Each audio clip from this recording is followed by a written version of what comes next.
welcome to Classic Car Cave. There's a bit of an introduction into this rant that I want to do. There's 4 words that are banded around like there's no tomorrow, and that is patina or patina, original or originality, a legend, this guy's a legend, and the word expert. So these are the 4 things that I want to go over. And try and make some sense of them. So I hope you enjoy the video and get something from it. I mean, please comment, whatever you want to say on it. It's more than welcome. I really appreciate any feedback on it, but this is, I think, a general way that people think. Okay, so the first one is patina or patina, as I said, whichever way you want to pronounce it. People go on about, the car's got a certain patina to it, and the body and the paint or the interior or whatever, and that's all well and good. I mean, if you like that and that's your bag, that's fine. I have no issues with it whatsoever. But I do kind of get a little bit annoyed when people say, you should leave it the way it was. The fact that let's say a cushion or a backstop is in really poor condition with horsehair in it or whatever. At the end of the day, if you're restoring a car, you should restore it the way you want to restore it. It doesn't matter what anybody else thinks. The so-called purist or the so-called expert or whatever. If you're happy with it, that's all that counts. So don't be bullied into doing things that you really don't want to do. Now, there are situations where certain cars at certain prices, they want to leave them the way they are, or people even buy cars because they had some name attached to it, which I find ludicrous, to be honest. It is still a vehicle. The fact that some pop star or whatever owned it should make a shit bit of difference, but unfortunately it does.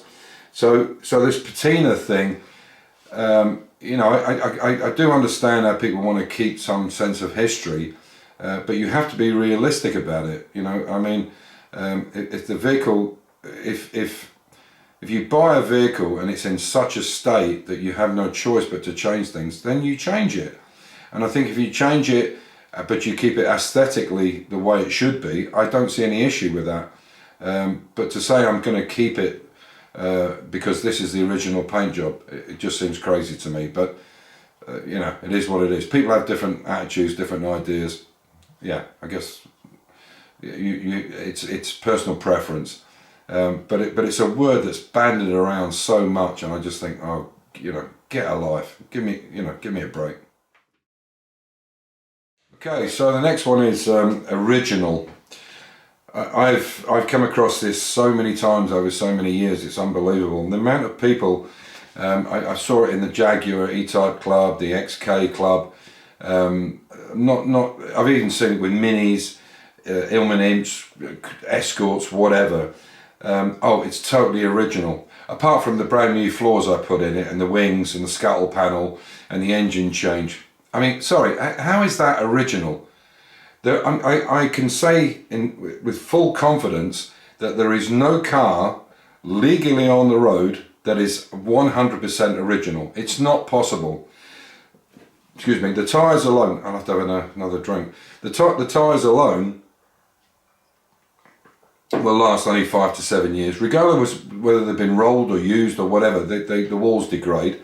Batteries, electrics, interior, and I'm sorry, if you change some panels on a vehicle, which 9 times out of 10 you have to do because they're corroded or rusted, then how is it original? I've had people say this to me, my car's 100% original. This is absolute horseshit. It's not possible. In a museum car or a car that's on show, yes, of course you can take it out of a barn and it could be 100% original, but you won't be able to put that on the road legally. So the next word I put up was the word legend. This is a word that's so banded around these days, it's unbelievable. I mean, I don't know, a couple of guys living in a flat, somebody comes back with a warm pizza, you're a legend. Yeah, whatever. I mean, people like Sterling Moss, this guy's legendary. He's probably one of the best known racing drivers in the world that was never a world champion, which is a fact. He was never a world champion. But this guy was doing stuff that people wouldn't even, health and safety wouldn't even let them do these days.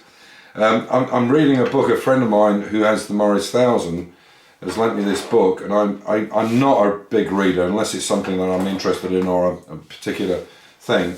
And he's lent me this book, which I'm reading at the moment, and it's about Norman Jewis. What is it? Norman Jewis Jaguar, developing in the legend. There you go.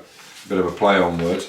Now this guy had so much interesting life, but this guy was a legend. I mean, the things that he did were incredible. But this word, legend, is bounded around like it's a throwaway line, like the word Uber.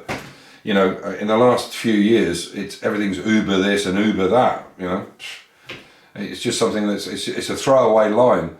But these guys were legends, absolutely. People like Fred Didner, who I thought he was great. Yes, he was a misogynist and this, that, and the next thing. But the guy was what he was, and exactly what it said on the tin is exactly how he was. Word expert. Oh.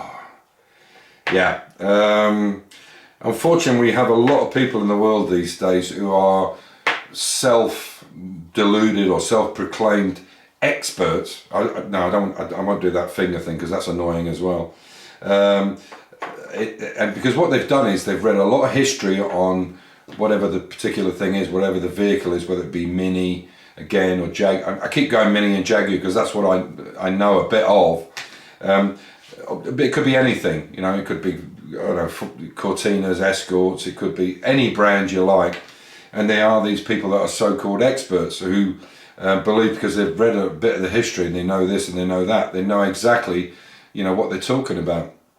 And the worst thing for this is car shows. Now, car shows are great. I like to go to car shows and see what people are doing, what they've done with their vehicles and so on and so forth. But bottom line, it comes down to what you're happy with. It's your vehicle, you do it the way you want, and that's the way it should be. Nobody else should people can influence you, but at the end of the day, it's your thinking, your thoughts, and that's why it's done that particular way.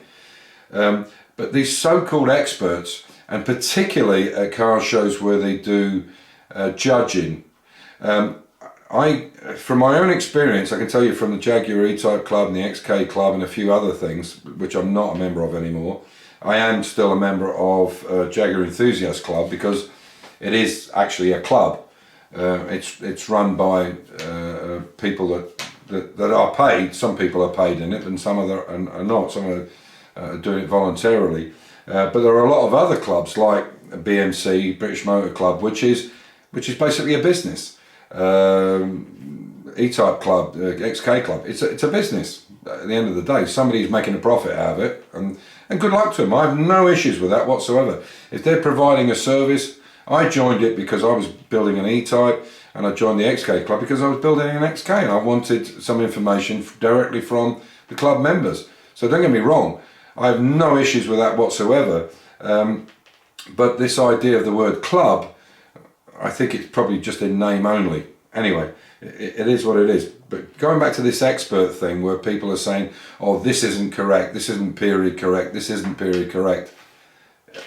Sorry, 90% of these cars would not be on the road if we didn't have people who had the spares to back us up with it. Be it some of the prices are extraordinary and then some are not, some are quite reasonable. But even if you look at mini spares now, I don't mean mini spares as a company, but the parts for minis, what they cost now to what they were, 20, 30 years ago. I mean, obviously I'm quite old, I'm coming up for 68, and I'm talking from experience and times when we were buying cars for 20 or 30 pounds. I know it sounds ridiculous, but that's exactly what it was. But 30 pounds was a lot of money then. And I'm not being old-fashioned about it, but proportionally they've gone up quite a lot, but still affordable. And that's the thing about this. So when I get these experts that say you need this nut and this bolt and this isn't right and that isn't right, I just think, you know what, The problem is you're telling me something that you can't do yourself. Now, not everybody has the ability or the space or the time or the money to do certain things, or the skill level, whatever. So you do what you can do. There's nothing wrong with in my opinion, there's nothing wrong with a checkbook car. People talk about checkbook cars and I do it. And when you think about it, that's actually a bit of inverted snobbery, because that's like saying, well, if you haven't built it yourself, it's not really a car. Of course it is. It's ridiculous. There are people that don't have that skill set or level, or don't want to do it, but they're still enthusiasts. Of course they are. But when you get these people at shows, the BMC is a perfect example where, I can't confirm this, but I have good information from people who go to Bingley Hall and these kind of places where people have won the best in show, where the car has never even it's never even rolled a wheel. In fact, I was told some years ago, before COVID, that there was a woman that wins on a regular basis, who's kind of in the group, if you like, or in the clique, where they had cling film over the tyres, to win some 10 or 15 plastic trophy, which I just don't understand. I don't get. I mean, if you've got a trailer queen, then it should be judged as it is, like whether that's Pebble Beach or whatever it is, or you drive it to the event. There should be two totally different things, because using it on a regular basis or semi-regular basis, but driven to the event, that's one thing. But trailered and then taken, 1 mile or 1 kilometre from the event, taking it off a trailer and then, basically wheeling it into the hall is a totally different thing. Anyway, this is my rant on these things, because it's been bugging me for some time, and I just think, most car enthusiasts, what they want to do is enjoy their car. They want to, save the car, whatever it might be. But this idea that, this concourse thing and all the rest of it, it just irritates the shit out of me. Anyway, I just thought I'd put this in and take from it what you want. But these are my thoughts on it, and I hope and I believe the majority of people think the same way. I think that the so-called experts, the people going about patina and originality and legends and all this crap, I think they are in the minority. Well, I certainly hope they are. Anyway, on that note, as usual, stay safe, keep the faith, enjoy your hobby, and cheers. Sorry for the rant, but I just had to get it off my chest.